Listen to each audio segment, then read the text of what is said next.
Phil really gave the confidence to Scottie to step up and be a star in the league. Don't take a back seat to Micheal Jordan. Some nights we're going to need you, Scottie, to be that guy. So because of that, because of what Phil Jackson initiated, because of what Phil Jackson set in place, Jordan and Pippen became the greatest duo in the entire NBA. They were unstoppable.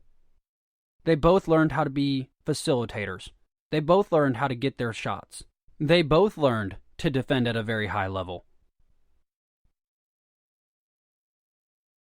So, also in this episode, we see Jordan finally beats the Pistons. And we get the infamous walk-off by the Pistons. The Pistons had knocked the Bulls out of the playoffs 2 straight years. And now we see the Bulls get their revenge. They beat the Pistons, and we see the famous Isaiah Thomas and the Pistons walk off the court. So this episode also sums up with Micheal Jordan finally winning his first title. And Phil Jackson was the most intricate part of that title run. Phil made the threat of Micheal and Scottie together. Phil made the burden a team burden, not a player burden. Phil Jackson coached 20 seasons in the NBA, and he's never had a losing record. Phil made Jordan a passer.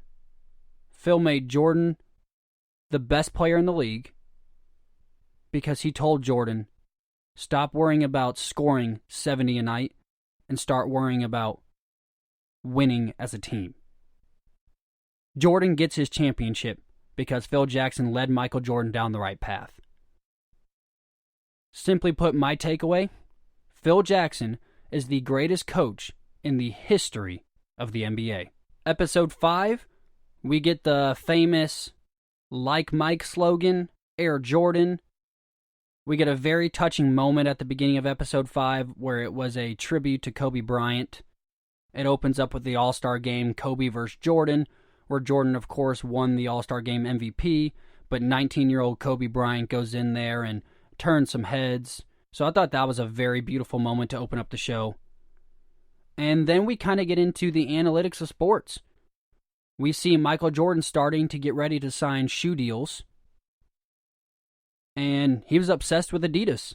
We also see what an influence his parents were because his agent, David Falk, insisted that he go talk to Nike. And at that time, Nike made they only made running shoes or they would make track shoes. That was about it. That's all Nike was known for. Adidas was the big brand back then. It's what NBA players wore. It was fashionable at the time. So Jordan, hands down, refuses to go to the meeting. His parents step in, make him go to the meeting. And Air Jordan's born. He signs with Nike. His agent, David Falk, is actually the one who came up with Air Jordan. They expected him to sell around $3 million worth of shoes. In his first year, he sold $123 million worth of shoes.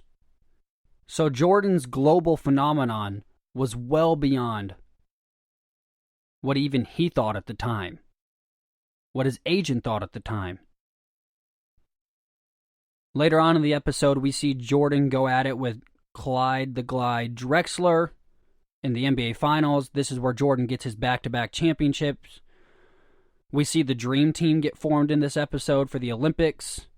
We see the Dream Team dominate the world. And I think the Dream Team was the real moment where Micheal Jordan was global, but he was global on a scale that no one will ever be as global as he was back then. If you watch the Olympics, it was crazy seeing these other countries represent America just because of Micheal Jordan. So we see the Dream Team get formed. We see the Dream Team dominate. We also see Jordan's concerns were basketball related, not politics related. This is my favorite thing about Micheal Jordan. Micheal Jordan was there to perform on a basketball court, not to be a politician. He famously said the quote, Republicans buy Nikes too. But it's true. Micheal Jordan is a true performer for the fans. Micheal Jordan went out every night because he knew a kid in seat 355 at the very top of the arena was there to see him. But anyways, my main point, my takeaway from this episode was be like Mike. He made Nike. We get the slogan, be like Mike. If you're a young player, if you were a player back then, you wanted to be like Mike. Mike was a modeled citizen. Mike was the greatest basketball player on the planet. Be like Mike. And the other half of that, he made Nike. Micheal Jordan made Nike what it is today. I have no doubt another superstar would have come along and signed with Nike, but Nike would not be as far off as it is, as wealthy as it is, without the greatest player of that time signing with Nike and making everyone want to be like Mike. All right, then we got episode 6. This is one of the most interesting episodes in this entire documentary because it opens up with Jordan's gambling problems. We see Jordan start ruling like a tyrant, not a leader. We see Jordan's reputation kind of take a hit for the first time in his entire career. We see the Bulls struggling in their division, pushing hard against the Knicks. We see Jordan gambling till 2 or 3 in the morning the night before a big playoff game. We see the Jordan 1993 championship run start. We have the Suns versus the Bulls. We also have the Paul Westphal commentary that will be on in just a moment. We see Jordan's gambling, though, become a hobby of his. Jordan averaged over 41 points a game in 1993's finals. Of course, they win it. That would be your three-peat, 3 in a row. And then we see Jordan start to get tired. We see Jordan's mental breakdown. We see his gambling troubles. We see the burden of having to carry the world on his shoulders really start to weigh on Jordan. So my takeaway from this episode was MJ puts up with no bull, and he gambles on himself. Micheal Jordan's gambling troubles were not what drove Micheal Jordan out of the league and into retirement. It's not. Micheal Jordan did have a gambling issue, but in the media back then, it was overblown. The only person Jordan gambles on is himself. He said it several times during the documentary. I gamble on myself. Jordan is always betting on himself to win. So you see Jordan gambling on himself. And then you also see Jordan doesn't put up with any bull. No pun intended. Actually, pun intended. I wrote it specifically for that. But we see Jordan rules kind of like a tyrant, not like the leader that we know today. Here's the thing. I understood why Jordan was doing what he was doing. Jordan expected just as much from his teammates as he expected of himself. Was Jordan always the nicest guy? No. Many of his teammates, including people like Steve Kerr, said Jordan was kind of an a-hole at times. But what kept them together was that Jordan had that group so focused on winning that the path to get there might suck, but you will be a champion. And that's what real champions are made of. At the end of the day, it's not going to be a nice process. It's not going to be too fun, but you're going to be a winner. So in the spirit of winning, we get to see the 1993 championship, the Suns versus the Chicago Bulls, and that's when I'm going to bring in my now good friend, Paul Westphal. All right, ladies and gentlemen, and welcome into the locker room. Thank you so much for joining me. Today, I have an NBA legend in Mr. Paul Westphal. He's an NBA champion with the Boston Celtics, 5-time NBA All-Star, 3-time All-NBA first team, All-NBA second team. His jersey was retired with the Phoenix Suns. He's an All-American in college. His jersey was retired with the USC Trojans. Mr. Westphal, thank you so much for joining me today. Great to be here. You call me Paul. Well, Paul, as The Last Dance is unfolding, it's incredible that you were able to give me just a few moments of your time. I just want to know, because we're in this Last Dance where we're hearing about the greatness of Micheal, you got to witness that kind of firsthand as a coach. And I would love to know what it was like coaching against what some people argue is the greatest player to ever walk the earth in Micheal Jordan. Well, certainly there were problems that he presented that we really didn't have solutions for. No, nobody did. There was no player you could put on him and say, okay, we're going to stop this guy, because he was too quick for anybody that was a little bigger than him, and too strong for anybody who's a little smaller than him, and too smart.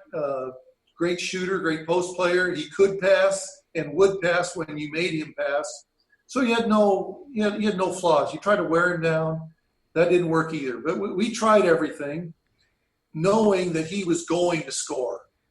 And the idea was for us to try to win the game somehow. And we did that a few times, but not enough.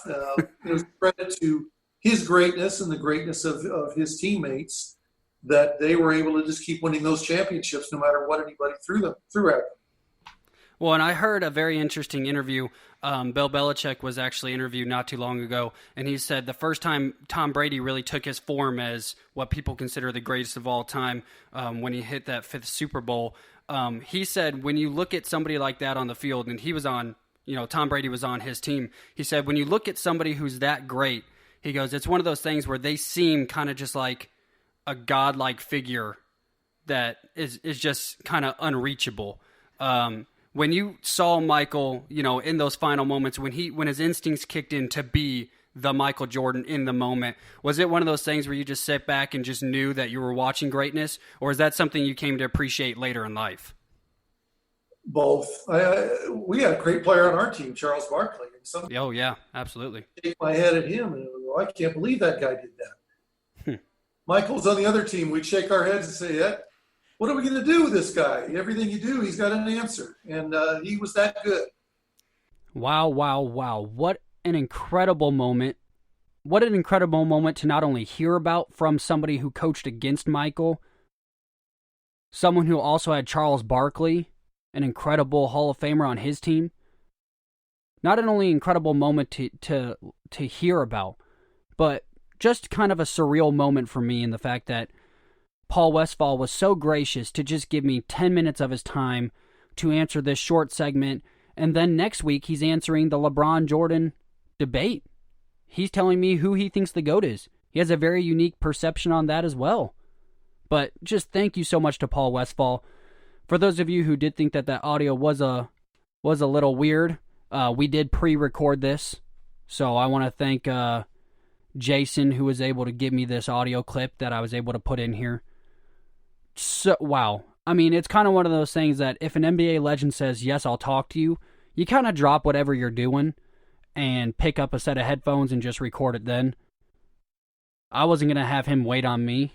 So, and I think you could tell I was a little bit nervous.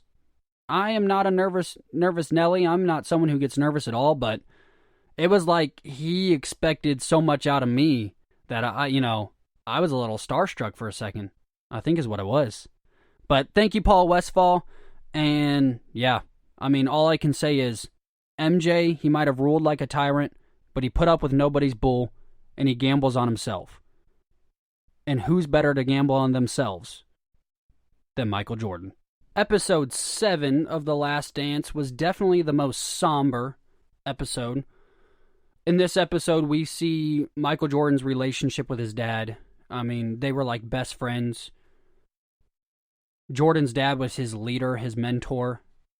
July 23rd, 1993, James Jordan disappears, is gone. Jordan's dad, later we found out, was murdered. His body was dumped. His car was stripped and thrown into the woods. Micheal Jordan was, you could tell, greatly affected by this. Affected enough where Micheal Jordan walked away from the game. Jordan retires. His gambling started picking up even heavier. which didn't help the whole situation where the media was saying, was it Jordan's gambling?